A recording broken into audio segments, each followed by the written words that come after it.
To my channel. ಇವತ್ತು ನಾವು ಅವಲಕ್ಕಿ ಹೇಗೆ ಮಾಡ್ಕೊಳ್ಳೋದು ಅಂತ ನೋಡೋಣ ಬನ್ನಿ. ಈಗ ಅದಕ್ಕೆ ಏನೇನು ಬೇಕು ಅನ್ನೋದನ್ನು ನೋಡೋಣ ಬನ್ನಿ. ನಾನೀಗ ಸ್ವಲ್ಪ ಕರಿಬೇವು ತೊಗೊಂಡಿದ್ದೀನಿ. ಒಂದು 4ರಿಂದ 5 ಈರುಳ್ಳಿಯನ್ನು ಹೆಚ್ಚಿಟ್ಕೊಂಡಿದ್ದೀವಿ.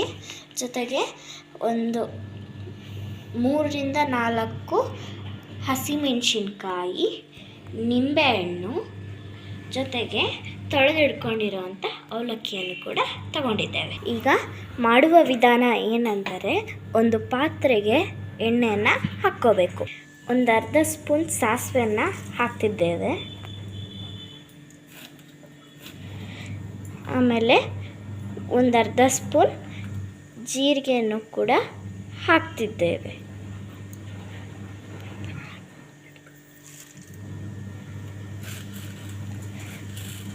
ಈಗ ನಾವು ಕಡಲೆಬೇಳೆಯನ್ನು ಕೂಡ ಹಾಕ್ತಿದ್ದೇವೆ, ನೋಡ್ತಾ ಇರ್ಬೋದು.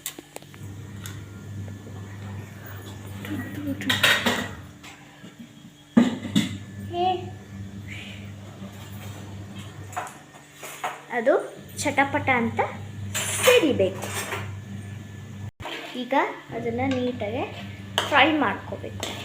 ಈಗ ಮೆಣಸಿನ್ಕಾಯನ್ನು ಹಾಕ್ಕೋಬೇಕು. ನೋಡ್ತಾರೆ, ನೀಟಾಗಿ ಫ್ರೈ ಮಾಡ್ಕೋಬೇಕು ಅದನ್ನು. ಈಗ ಕರಿಬೇವನ್ನು ಕೂಡ ಹಾಕ್ಕೋಬೇಕು. ಹಾಕ್ಕೊಂಡು ಫ್ರೈ ಮಾಡಬೇಕು. ನೋಡ್ತಾ ಇರ್ತೀವಿ ಯಾವ ಥರ ಫ್ರೈ ಆಗ್ತಾ ಇದೆ ಅಂತ. ಈ ಥರ ನೀಟಾಗಿ ಫ್ರೈ ಮಾಡ್ಕೋಬೇಕು. ನಾವೇನು ಹೆಚ್ಚಿಡ್ಕೊಂಡಿದ್ವಲ್ಲ ಈರುಳ್ಳಿಯನ್ನು, ಅದನ್ನು ಕೂಡ ಹಾಕ್ಕೋಬೇಕು. ಅದನ್ನು ಹಾಕ್ಕೊಂಡ ನಂತರ ನೀಟಾಗಿ ಫ್ರೈ ಮಾಡ್ಕೋಬೇಕು. ನೋಡ್ತಾ ಇರ್ತೀವಿ ತುಂಬ ಸಕ್ಕತ್ತಾಗಿದೆ. ಈರುಳ್ಳಿ ಕಂದು ಬಣ್ಣಕ್ಕೆ ಬರೋ ತನಕ ಫ್ರೈ ಮಾಡ್ಕೋಬೇಕು. ರುಚಿಗೆ ತಕ್ಕಷ್ಟು ಉಪ್ಪನ್ನು ಕೂಡ ಹಾಕ್ಕೋಬೇಕು.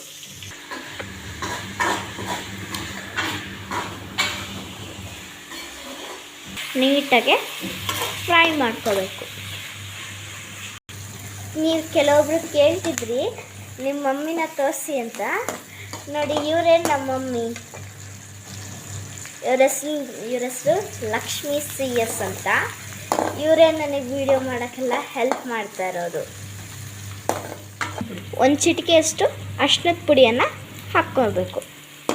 ಹಾಕ್ಕೊಂಡ ನಂತರ ನೀಟಾಗಿ ಫ್ರೈ ಮಾಡಬೇಕು. ನೋಡ್ತಾ ಇರ್ಬೋದು ಯಾವ ಥರ ಫ್ರೈ ಹಾಕಿದೆ ಅಂತ. ನೋಡಿ, ಈ ಥರ ಫ್ರೈ ಮಾಡ್ಕೋಬೇಕು. ಈ ಥರ ನೀಟಾಗಿ ಫ್ರೈ ಆಗಬೇಕು. ನೋಡ್ತಾ ಇರ್ಬೋದು.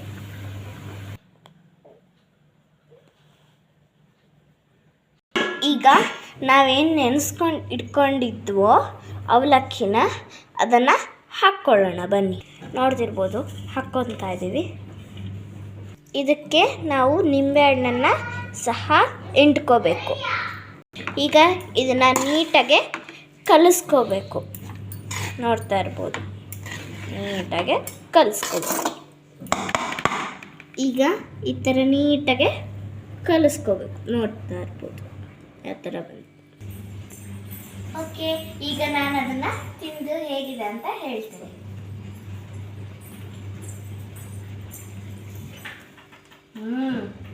ಸೂಪರಾಗಿದೆ.